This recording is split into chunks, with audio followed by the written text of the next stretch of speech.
अस्सलाम वालेकुम viewers. Down light engine ZCU30 6324 अभी सनामा स्टेशन पे पहुंच रहा है, तो LHF मोड में आ रहा है। रात ये 6324 इंजन जो है गया था कोटादू स्पेशल कोल ट्रेन के साथ कोटादू तक।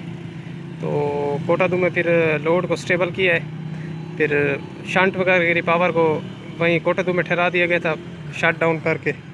तो सुबह फिर पावर स्टार्ट करके थोड़ा बहुत स्टार्ट करके अब पावर को वापसी मुल्तान भेजा जा रहा है। तो ZCU30 6324 जो है ये अब मुल्तान जाएगा, LHF मोड में आ रहा है। कोटादू से इसका डिपार्चर हुआ था 11:45 पर, अब 12:07 पर सनामा पहुंच रहा है। तो सनामा स्टेशन से अब थ्रू हो चुका है। तो देखते हैं LHF मोड में पास होते हुए डाउन लाइट इंजन ZCU30 6324। और ये 6324 जो है ये फ़र्स्ट टाइम हमारे सेक्शन पर आ रहा है, यानी मैं आज इसको पहली दफ़ा अपनी आंखों से देखूंगा, यानी पहले मैंने ये इंजन नहीं देखा हुआ। वैसे तो ZCU30 के काफ़ी सारे लोकोमोटिव देखे हुए हैं, लेकिन ये 6324 पहली दफ़ा देखूंगा। तो इंजॉय करें फिर LHF मोड में आता हुआ इंजन पास जब होगा इधर से। डेट है आज 16 अप्रैल 2024 और टाइम हो गया है 12:07 दिन के। जब इंजन LHF मोड में हो तो बहुत ही खूबसूरत लगता है आते हुए, जैसे आता हो। तो अब जो कोटादू स्पेशल कोल ट्रेन कोटादू में अनलोड हो रही है, वो उसका लोड जब खाली होगा तो उसके लिए फिर अगेन कोई और पावर आएगी। ZCU30 अब मुल्तान जाएगा, मुल्तान से आगे फिर इसकी कोई और अरेंजमेंट बनेगी। और इसने अब हमारे सेक्शन पर मुश्किल आना है। ये कोटादू स्पेशल कोल ट्रेन बहुत ज़्यादा चल रही है अब हमारे सेक्शन पर, यानी मार्शलिंग यार्ड पिपरी से कोटादू तक। तो इसकी डिमांड भी बहुत ज़्यादा है और इसका सारा रेक जो है वो ZBKC रेक में होता है। ठीक है, एक ये चल रही है कोटादू स्पेशल कोल ट्रेन, दूसरा दाऊद खेल स्पेशल कोल ट्रेन। तो कोटादू कोल ट्रेन का एक लोड कोटादू में अनलोड है, अंडर अनलोडिंग है, और दूसरा लोड मार्शलिंग यार्ड में लोड हो रहा है। वो भी आएगा तकरीबन 2-4 दिन तक। तो ये एक न्यू ट्रेन चली है हमारे सेक्शन पर, यानी MYP से कोटादू के लिए।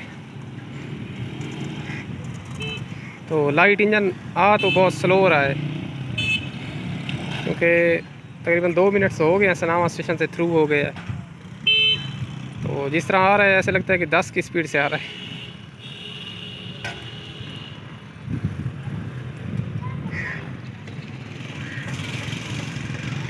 पहले ये ZCU30 वाले लोकोमोटिव जो हैं ये हमारे सेक्शन पर अलाउ नहीं थे, यानी इनका ट्रायल नहीं था।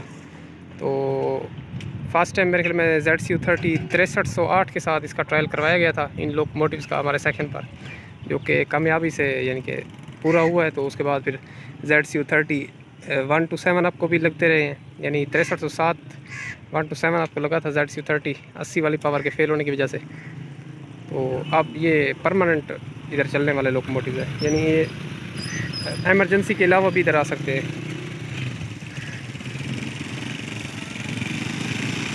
ZCU30 की या ZCU20 की बैक साइड ज़्यादा अच्छी होती है, फ्रंट से खूबसूरत साइड होती है बैक साइड। ZCU20 या ZCU30 की जो लोकोमोटिव है इनकी फ्रंट साइड इतना खूबसूरत नहीं है जितना कि बैक है।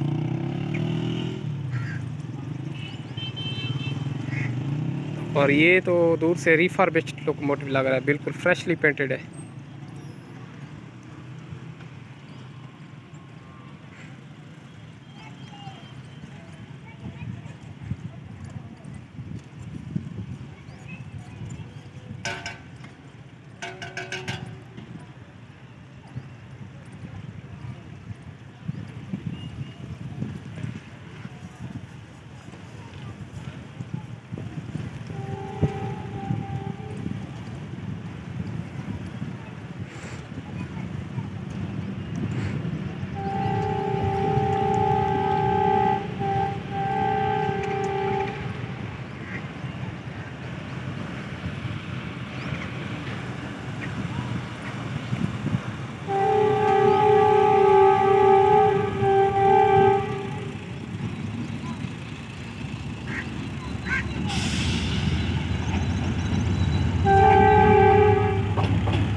अस्सलाम वालेकुम व्यूअर्स। मैं आज भी हमेशा की तरह किलोमीटर नंबर 55 पे मौजूद हूँ। 1 to 9 आपका वेट कर रहा हूँ। अब 1 to 9 आप रीचिंग सनामा है और आज इसके साथ लोकोमोटिव आ रहा है HPU 28030 और 1 to 9 अब आज भी फुल रेक के साथ आ रही है, यानी 10 कोचेज़ पूरी लगी हुई हैं। और खुशी की बात यह है कि ईद से तकरीबन 2-4 दिन पहले ही ट्रेन जो है खच्चा खच भरी हुई नज़र आ रही थी, ठीक है। और वही रश जो है आज ईद ख़त्म होने के तीसरे चौथे दिन भी सेम रश है, ठीक है। आज भी 1 to 9 अब में हैवी रश है मुसाफिरों का, ठीक है। एक भाई मेरे जो है ना ट्रेन में सफ़र कर रहे हैं तो उन्होंने बताया कि आज बहुत ज़्यादा रश है 1 to 9 अब पे, तो ये तो बहुत ही खुशी की बात है। अब तकरीबन 7-8 दिन से 1 to 9 अब में सवारी बहुत ज़्यादा लग रही है, ठीक है, हद से ज़्यादा लग रही है। तो जो भी लोग यानी ईद पे जिन्होंने सफ़र किया है, मेरे ख्याल में 100 में 70% लोगों ने जो है ना थाल एक्सप्रेस मियार एक्सप्रेस की बजाय थाल एक्सप्रेस को प्रेफर किया है। असल में जो है ना अभी गर्मियाँ जो है इतनी नहीं हैं, ठीक है, गर्मियाँ अभी स्टार्ट हो रही हैं, तो इस मौसम में लोग ज़्यादा AC स्टैंडर्ड की कोचेज़ में सफ़र नहीं करते, ठीक है, क्योंकि अभी ना गर्मी है ना सर्दी है, ठीक है, दरमियाना मौसम है। तो इस सीज़न में अगर मैं ख़ुद भी ट्रेन का सफ़र करूँ तो मैं इकानमी क्लास ट्रेन का सफ़र करूँगा, यानी इकानमी क्लास कोच का। तो लोग जो हैं इस सीज़न में इकानमी क्लास कोच का सफ़र करते हैं, ठीक है। तो ईद के सीज़न पर थाला एक्सप्रेस में रश होने की एक बड़ी वजह यह भी है कि इसका किराया बहुत कम है, ठीक है। सबसे बड़ी बात जो है इसका किराया बहुत कम है, तकरीबन मियार एक्सप्रेस से 2-3 गुना कम है, ठीक है। अब AC स्टैंडर्ड की कोचेज़ मियार एक्सप्रेस में सिर्फ लगी हुई हैं, इसमें नहीं है। सिर्फ इन 2 ट्रेनों का यही फ़र्क है, और वो प्राइवेट चल रही है, ये सरकारी चल रही है, ठीक है। तो AC स्टैंडर्ड की कोचेज़ की वजह से मियार एक्सप्रेस का स्टैंडर्ड जो है ना थोड़ा बढ़ा हुआ है, ठीक है। वरना ये गाड़ी सबसे ज़्यादा अच्छी गाड़ी यही है, ठीक है, इसका किराया बहुत कम है। तो अब मियार एक्सप्रेस का किराया आपको बताऊँ ना, एक अब सनामा से मुल्तान का मियार एक्सप्रेस का किराया 380 रुपये है, जबकि थाला एक्सप्रेस का किराया है 150 रुपये।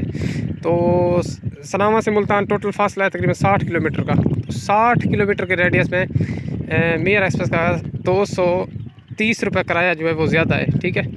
तो आप खुद सोचें, तो जो मुसाफिर अब मुल्तान से रावलपिंडी के लिए सफ़र करता है तो उसके लिए कितना चार्जेस फिर बढ़ेंगे, यानी थाला एक्सप्रेस की निस्बत मियार एक्सप्रेस का किराया कितना होगा। अब एक 60 किलोमीटर के रेडियस का किराया मैंने आपको बताया है, यानी 230 रुपये कम है, ज़्यादा है मियार एक्सप्रेस के थाला एक्सप्रेस की निस्बत। अब मिसाल के तौर पर मैंने AC स्टैंडर्ड की कोच में सफ़र नहीं करना, ठीक है, मैंने करना है इकानमी क्लास में सफ़र, और मियार एक्सप्रेस में भी इकानमी लगी हुई हैं, थाला एक्सप्रेस में भी लगी हुई हैं। और मियार एक्सप्रेस का किराया है सनामा से मुल्तान का 380, थाल का किराया है 150।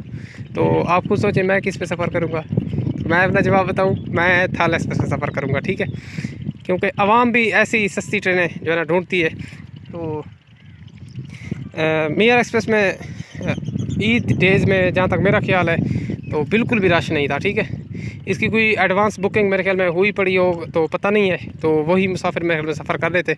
अदरवाइज़ जो न्यू मुसाफिर हैं, जैसे हम हैं, मिसाल के तौर पर अगर हम सफ़र करते हैं तो इस जैसे मुसाफिर जो हैं बहुत कम मेरे ख्याल में देखने को मिले हैं, क्योंकि ईद के दूसरे-तीसरे दिन भी मैंने 1 to 7 की वीडियो बनाई है, तो वीडियो मेरे चैनल पर मौजूद है, आप देख सकते हैं। ट्रेन में बिल्कुल भी रश नहीं था, ठीक है। तो अगर ट्रेन का किराया बढ़ाया जाएगा तो साफ ज़रा फिर ऐसा ही होगा। अब पाकिस्तान रेलवे की जो प्रीमियम ट्रेनें हैं, जैसे ग्रीन लाइन है और खैबर मेल वगैरह, ग्रीन लाइन और कराक्रम एक्सप्रेस, तो इनके किराए बहुत ज़्यादा हैं, ठीक है। पाक बिजनेस एक्सप्रेस, तो इनके किराए, ग्रीन लाइन वैसे तो प्रीमियम ट्रेन है, ठीक है, बहुत ज़्यादा चलने वाली ट्रेन है, लेकिन इसमें किराया ज़्यादा होने की वजह से आम लोग सफ़र नहीं कर सकते। मेरे ख्याल में तो उसका इकानमी क्लास का किराया भी लाहौर से कराची से रावलपिंडी तक मेरे ख्याल में 6-7 हज़ार है इकानमी क्लास का किराया। तो अभी AC की लावा है उसको, तो वो तो वैसे उसको कोचेज़ भी न्यू दी गई हैं, यानी सारी सब्ज़ कलर की कोचेज़। उसकी वीडियो मेरे चैनल पर मौजूद है, मैं एकदम मुल्तान गया था, वो कोच ठहरी थी, तो वो न्यू प्रीमियम कोचेज़ जो हैं उनका किराया इसी वजह से कम है, क्यों ज़्यादा है, क्योंकि वो उस कोचेज़ में फैसिलिटीज़ भी बहुत ज़्यादा हैं, यानी सोफ़े वगैरह उसमें सेट किए हुए हैं, सोफ़े नुमा सीटें हैं, और बहुत ही पुरसकून जो है ना माहौल है, घर जैसा माहौल है उसमें, ठीक है। वो कोचेज़ ऐसी हैं जैसे आप अपने घर के जो है ना कमरे में बैठे हुए हो, तो इसी वजह से उसका किराया तो ज़्यादा होना बनता है। लेकिन ये जो इकानमी क्लास ट्रेनें हैं तो इनका किराया तो बराबर ही होना चाहिए ना। जैसे आप दोनों एक ही सेक्शन पर चल रही हैं, बस वो सरकारी है ना, तो इसी वजह से गवर्नमेंट जो है आवाम को रिलीफ देने के चक्कर में थाला एक्सप्रेस का किराया नहीं बढ़ा रहे, जबकि प्राइवेट वाले तो आवाम को कोई रिलीफ नहीं दे सकते ना। तो उन्होंने अपना ईद डेज में भी किराया कम नहीं किया। अब मेयर एक्सप्रेस वालों ने यानी कि किराया कम नहीं किया, जबकि पाकिस्तान रेलवे ने आवाम की सहूलियत के लिए ईद डेज में किराया जो है वो हर ट्रेन का 25% कम कर दिया गया था। ठीक है, तो इसमें अब थाला एक्सप्रेस का किराया भी कम हुआ होगा। मैंने तो काफ़ी अर्से से ना थाला एक्सप्रेस में सफ़र किया ना मेयर एक्सप्रेस सफ़र किया है। बहुत जल्द सोच रहा हूँ कि 1:30 राउंड पे जाऊँ रात को मुल्तान, अगले दिन फिर 1 to 7 पर पे आऊँ और पूरा दिन उधर मुल्तान में रेल फैनिंग करूँ। तो इंशाल्लाह ऐसी वीडियोज़ अब आपको मेरे चैनल पर दिखाई देंगी। यानी मैं खानेवाल साइड पर भी जाऊंगा और मुल्तान साइड पर भी जाऊंगा, उधर रेल फैनिंग करूंगा और इंशाल्लाह आपको न्यू वीडियो अब मेरे चैनल पर देखने को मिलेंगी। तो 1 to 9 अब सामने आ चुकी है, देखते हैं फिर 80-30। आज भी 1 to 9 अब काशन स्पीड से आती हुई नज़र आ रही है। काशन स्पीड यानी इस सेक्शन पर काशन लगा हुआ है गुरमानी से सनामा तक 50 km/h स्पीड का। तो स्पीड आज ज़्यादा नहीं लग रही। ड्राइवर ने नॉच तो लगा दिए हैं, ये धुआँ आपको निकलता हुआ नज़र आ रहा होगा। 80-30 आज 4 ट्रैक्शन मोटर्स पर वर्क कर रहा है और काफ़ी अरसे से ही 4 पर वर्क कर रहा है। और भी काफ़ी सारे लोकोमोटिव हैं जो अब 4 पर फिट कर दिए गए, 4 ट्रैक्शन मोटर्स पर। तो इधर से ट्रेन देखने का मकसद है ना, कलेयार आती हुई ट्रेन नज़र आएगी सारी। तो देखना है आपने, रश चेक करना है 1 to 9 में।